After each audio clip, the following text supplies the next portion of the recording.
Essentially, we are dealing with medical workers and workers' compensation. You've talked a lot about health and safety. And for me, my objective for this discussion or engagement is that at the end of this discussion, you should know what your rights are as medical workers, because you're always told you took the Hippocratic oath, you're there for service, which is a very good thing. It's a noble thing. But then at the end of the day, you're also human beings. You've got families that look up to you, you're breadwinners, and you also have people who love you. So you have to work in an environment which makes it conducive for you to work, but at the same time, which respects your rights. And that's the reason we're here. When I took on this case, my client was totally oblivious of the rights that she had. It is me who actually told her and said, do you know you're entitled to compensation? She said, no, I'm not aware. I said, well, you are. However, there is a risk that we may not be successful, and I explained why, and I'm also going to explain to you. And that's one of the things that you have to do for law reform. But like any brave lawyer, we took the gamble, because you don't only go to case when you have to court when you have closed and shut cases. Sometimes you take a risk, and that's how precedent is set. So here we are, glad to have won the case, but also a little bit cautious because the state has filed a notice of appeal through the Attorney General, which again shows the attitude towards compensating medical workers. But we shall cross that bridge when we get there. So who should be concerned? Medical and dental practitioners, obviously, nurses and midwives, allied health practitioners. I hope you have them on board. A lab technician is at risk in the same manner as a nurse is, as a doctor is. And then there are others. You have the family, you have the state, you have the community. When you die, your family misses you. Your family loses a breadwinner. And there's pain, the pain of losing a loved one. There's the state as well, because we already have a very poor doctor to patient ratio, poor nurse to patient ratio, poor medical practitioners to patient ratio. Now, when one dies, then that means the ratio has just gone up another notch. The community, because some of you do work outreach projects for your communities, and they do benefit from this. So it is extremely important that we try to keep everybody alive as much as we can while they are working. So the history of workers' compensation, it's not something new. So the roots date as far back as 2100 BC, the Sumerian laws, where a worker was entitled to some kind of compensation the moment they got injured at work. So it was there even in the pre-Jesus times that if a worker got injured at work, they got compensated. Whether the compensation was not enough or was enough or not is a different matter. But at least the principle was there. And then these rights became diluted later because you had slavery and serfdom, where a worker was the property of the owner. And if a slave got injured, instead of compensating the slave, they compensated the owner of the slave. They were property, just like you have a land title, your house gets burnt, insurance pays you. So it was diluted around that time when there was slavery and serfdom. But fast forward, with the Industrial Revolution and the rise of labor unions, awareness of rights of workers started increasing because they were able to organize themselves in labor unions and demand for their rights. It's difficult to speak when you're alone because you can easily be silenced, you can easily be fired. But when you're many, you have a right to withhold your labor. You have a right to slow down and say, we are slowing down and dealing only with emergency cases. The cold cases can wait until you handle this. I don't want you to interpret this as Mbalinda encouraging you to strike, but I'm just telling you that it is possible and it is provided for within the law.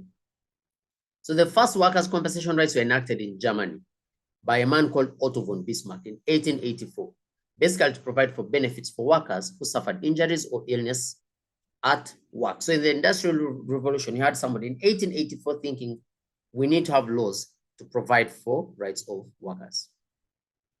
And of course, as a result, many countries, including the Republic of Uganda. So I need to hide this, right? So in Uganda, we we also have the Workers' Compensation Act, and the first act was actually promulgated after around the time of independence, and here we are dealing with workers' compensation. It's not something new, it is something old, but maybe some people did not know about this. So what's the rationale behind workers' compensation? I'm sure you've all seen that gentleman. The gods must be crazy. He would wander off and go looking for food and scavenging for animals to kill and bring food home. And then somehow he lost touch with his children. So on the right, that's the reunion, when they have actually met and they're extremely excited to meet again. So when you leave in the morning, you want to go to work and come back alive, but also come back without contracting a disease.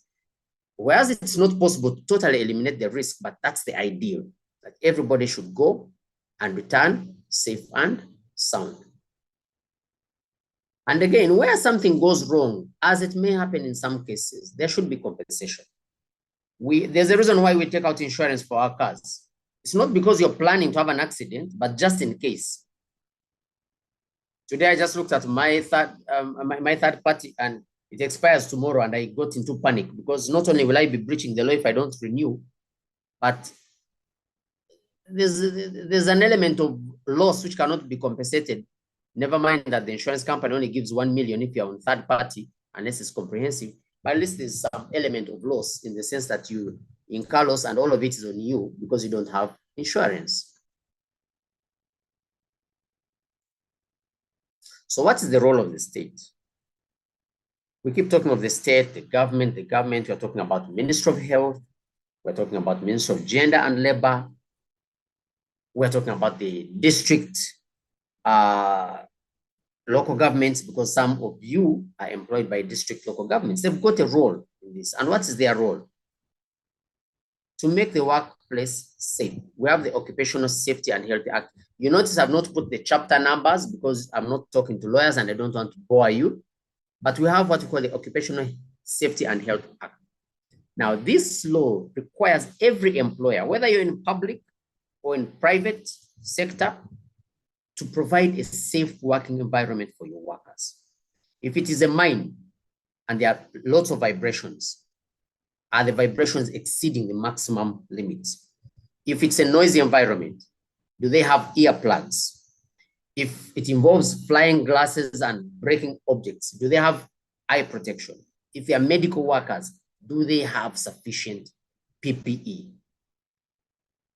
So it is actually against the law to ask health workers to go to work without sufficient personal protective equipment. If they need gloves, give them the gloves. If they need masks, and this should be at the cost of the employer, not at the cost of the employee. If it is Ebola and needs the entire dress from head to toe, provide the jig that is needed to make the health place safe. I mean the workplace safe. Then you also have to put in place the right laws and policies. This country is not lacking in laws and policies. The only problem is that our policies lag behind, and you're going to see this. Our laws and policies don't exactly stay abreast with the changes that are happening in this world. And that's where we have to learn how to lobby through the relevant associations, so that if you note something which has never been seen before, for example, COVID-19 was novel. Nobody knew about this. What legislative changes have occurred to provide for COVID-19?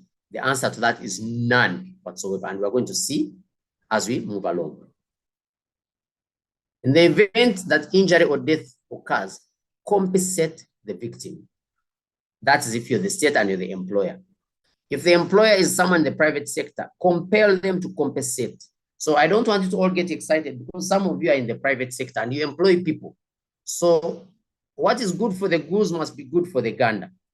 So if you're an employer and there's injury, you're actually liable to compensate the victim. And I would strongly encourage you to take out insurance for your employees, because if there's death, 60 months wages is a lot of money and you're going to struggle to pay it. But if you have insurance, it is actually much, much less. We will get to the details of when you are liable to actually compensate. And you'll be surprised that there's a lot of exposure to the employer both in private and to the state. And maybe the state should also consider taking out insurance for health workers that it employs. So what does the law provide? I said I'm here to educate you on your rights under the law. We won't go into so much detail, but I'll just highlight. Number one, employer has a duty to provide a safe working environment and PPE for workers. The Occupational Health and Safety Act is very clear. There should be compensation to the family of or to an employee as applicable in the case of death, permanent disability, the course of employment, or while traveling directly to or from work. Now, for disability, there will be compensation only if there is death. Of course, they compensate the family. And in that case, it is 60 months wages, gross wages, because this is not subject to tax. If there's permanent disability, and the law has a breakdown of the percentages, if you lose a limb, if you lose a leg, if you lose an arm, if you lose a finger, if you lose an eye, there are percentages provided for in the act. So whether it's partial or total. If it is total, 60%. 60 months wages. If it is partial, it depends on the extent, and they are formally provided for in the law. And that has to be in the course of employment. So if you burn yourself while at home, please don't disturb your employer. But there's also while traveling from work to home. If you get an accident, a fatal accident while traveling to work, the same principles apply. Or traveling from work to home directly. If you are passed via the bar, I'm afraid this may not apply. Okay? So even a motor accident while you're traveling to work or from work to home, and this may even include up-country work. If you have been sent to work in Mbarara, you're actually doing work for your employer. So if anything happens, you're entitled to compensation. Now, occupational diseases and infections are also covered, because not every injury will result in immediate death. And that's why when you look at the second schedule, it includes diseases like HIV/AIDS. You're not going to die within a year of contracting HIV/AIDS, not likely. But certainly, your life will never be the same again.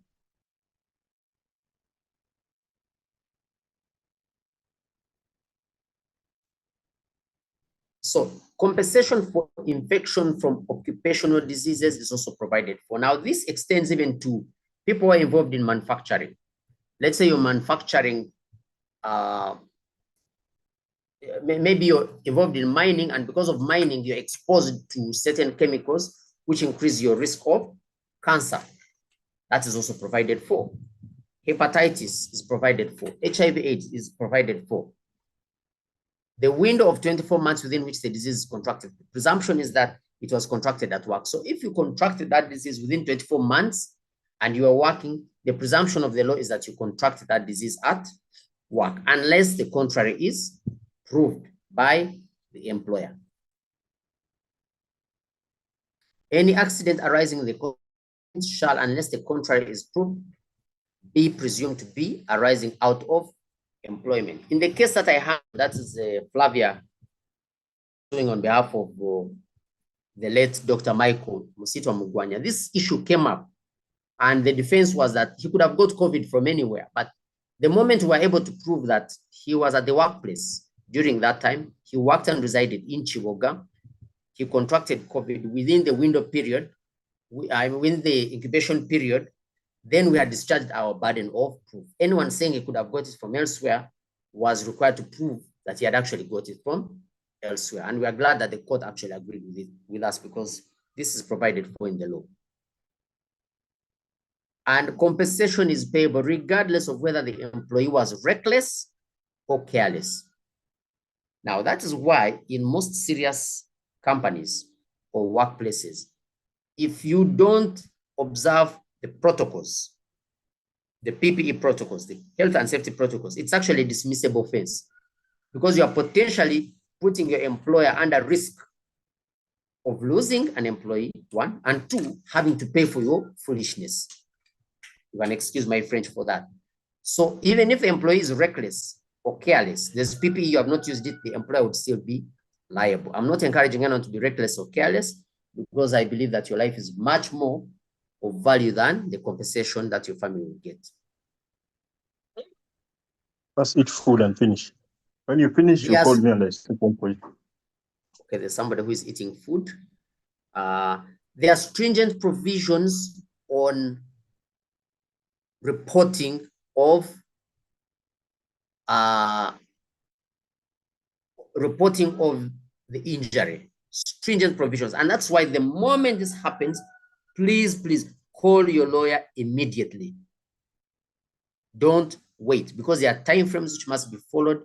There has to be a notification to your employer. There's a whole process of verification, which I don't want to go into, because now that's going to legalese, and let everyone do their job. You heal patients, treat patients, let lawyers do the work of helping you to get compensation in the event that anything happens. The only advice I can give you is, if that happens, call your lawyer immediately, and you should know what to do.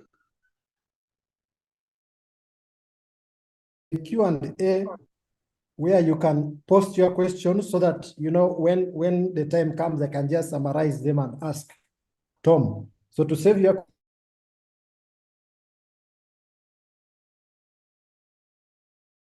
questions, you can post on Q&A.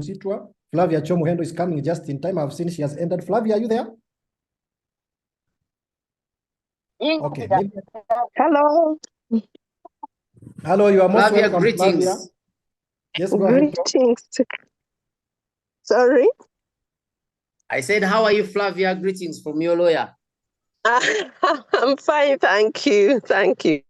I'm sorry I missed. I got taken up by so many things and missed the timing. It's okay. You will get a recording. I'm sure Dr. Kwaru will share the recording, and the slides will also be shared.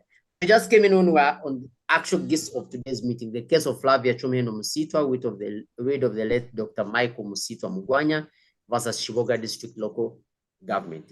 This is our colleague, our friend, family, some of us who passed away and contracted COVID-19 while at work. And we went to court, and that case has been decided, and that is why we are here. Now, I want to give you my insights. So basically, the case was based on rights enshrined in the Act. And these rights are available to all workers, whether in government, whether in private. The only exception is those in the armed forces. If a soldier dies at war, this Act does not apply to them. I'm not here to talk about rights of soldiers and policemen and people in prisons. I'm here to talk about the rights of doctors. It is nothing new. But somehow, I think medical workers just either didn't know about this or never bothered. I also knew about it, but I only got concerned when somebody I knew closely passed on. So if you look at Schedule 2 of the Workers' Compensation Act, it lists scheduled diseases. They mention the diseases, and there are many. There are quite many. HIV is there, viral hepatitis is there, tuberculosis is there, anthrax is there. There is no COVID-19, there's no Ebola. Let that sink in. And I'm asking why? These diseases are as old as, COVID is as old as 6 years ago. Ebola is even older. We have just had a law reform. The laws we are using are as at first, I think should be 1st of July, if I'm not mistaken, 2024. But we have a new set of laws of Uganda. So why has there been no amendment to include these diseases? So that's why I said that this case was not a closed and shut case. We had to force it under item 39 of the second schedule, which provides for any other infection or infestation.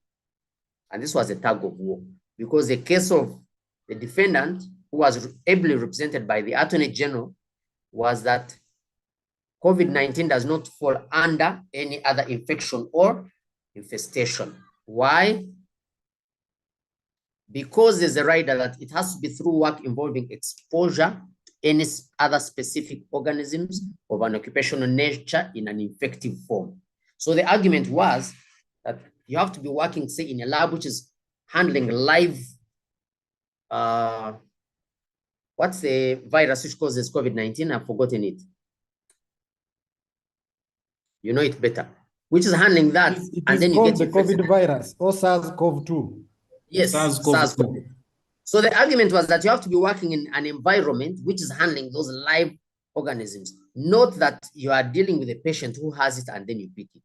But then the question is, if there is anthrax, why is there no COVID? If there's tuberculosis, why is there no COVID? If there is viral hepatitis, why is there no? All these are, they all fall in the category of infectious diseases. But anyway, the judge agreed with us. We shall get to that later. Now, we close that. There is a big elephant in the room or in the open. Depends on how we look at it. Let's break down this elephant piece by piece. There's a limitation period of 2 years. If you lose someone, you have a 2-year window, a 2-year period within which to sue. You have a window of 2 years to sue. Beyond that, hold your peace, unless you bring yourself within the exceptions under the Limitation Act. We file our case in time, so we're not barred by limitation. But all hope is not lost. There's a case of death in a boiler, and that's my personal experience.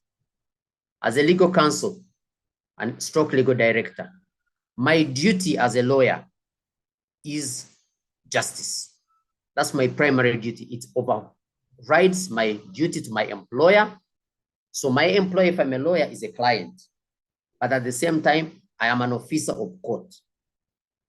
And that's why it is an offense for a lawyer to coach a witness to perjure himself or to actually perjure himself as a lawyer or to mislead court. So when I joined Uganda Breweries around 20, I don't remember, 20 what, 11, 12? There was a young man who had died in a boiler. It was a case of negligence. He went in to clean and the protocols were not followed and someone turned on the steam and cooked him. So by the time they switched off, took him to hospital, unfortunately he died. So when I joined the company, by then limitation period was actually, I think, 1 year. It has just been increased. So he was barred by limitation. So the mother reached out claiming compensation. So I was required to give the company a legal opinion. I gave an opinion and I said, I can defend and win this case with my eyes closed because limitation is a technical knockout. If you're barred by limitation, that's it. But are those the principles we're going to stand for? That somebody left work, came to work, and a few days after that, the mother had to bury him. He was a young man, no wife, no child. So I said, we should make a gratis payment of 60 months wages because that's what would have paid under the law. So it went through all the protocols and the group head of legal and the group MD agreed with me. And we had to find that money and compensate because it was beyond the budget I had as head of legal for Ugandan compensation. So I had to get money from other operating companies to compensate him. I could have said, there's no merit in this case, let's move on, and we would have moved on. I don't think that would have been right. I did not know this young man. I did not expect any kickback, any financial reward. I was simply doing my job and I pushed for it. So why am I saying this? I don't believe that everybody in government is impervious and insensitive to the needs of health workers. The question is, how can we engage them? People may be barred by limitation, but how can we lobby and get justice for them? Labor unions, hello. I'm just asking and posing questions.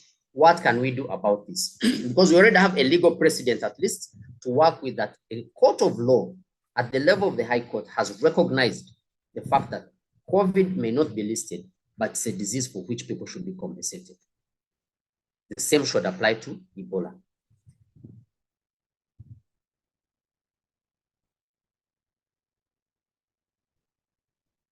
And I also hate to inform you that the Attorney General has actually filed a notice of appeal. So we are dealing with murky waters here. We are served with a notice of appeal, but we are ready to fight on. But also to engage the Attorney General and say, really, is this what you want to do?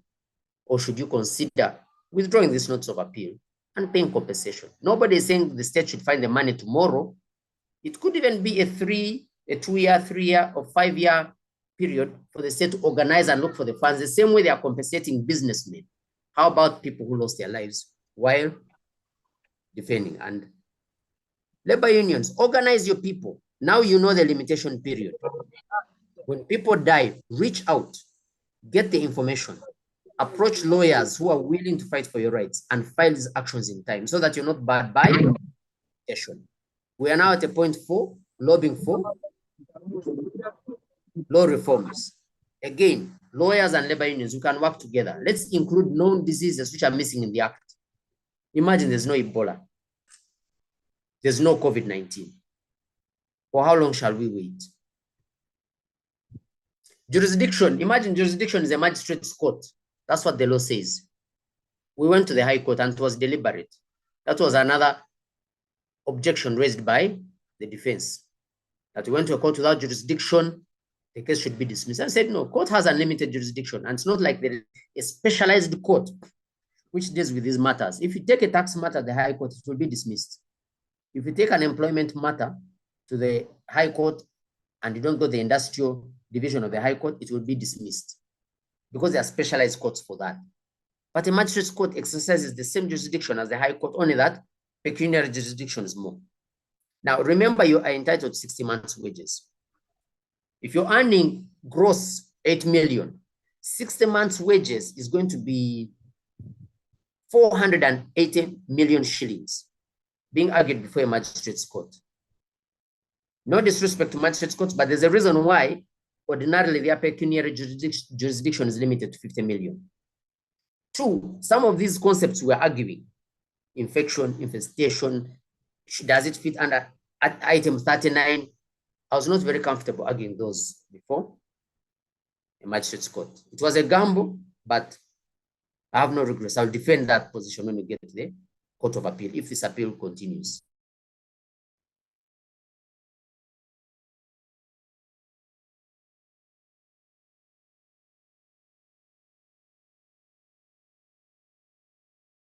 And it have been affected by these diseases in the line of duty.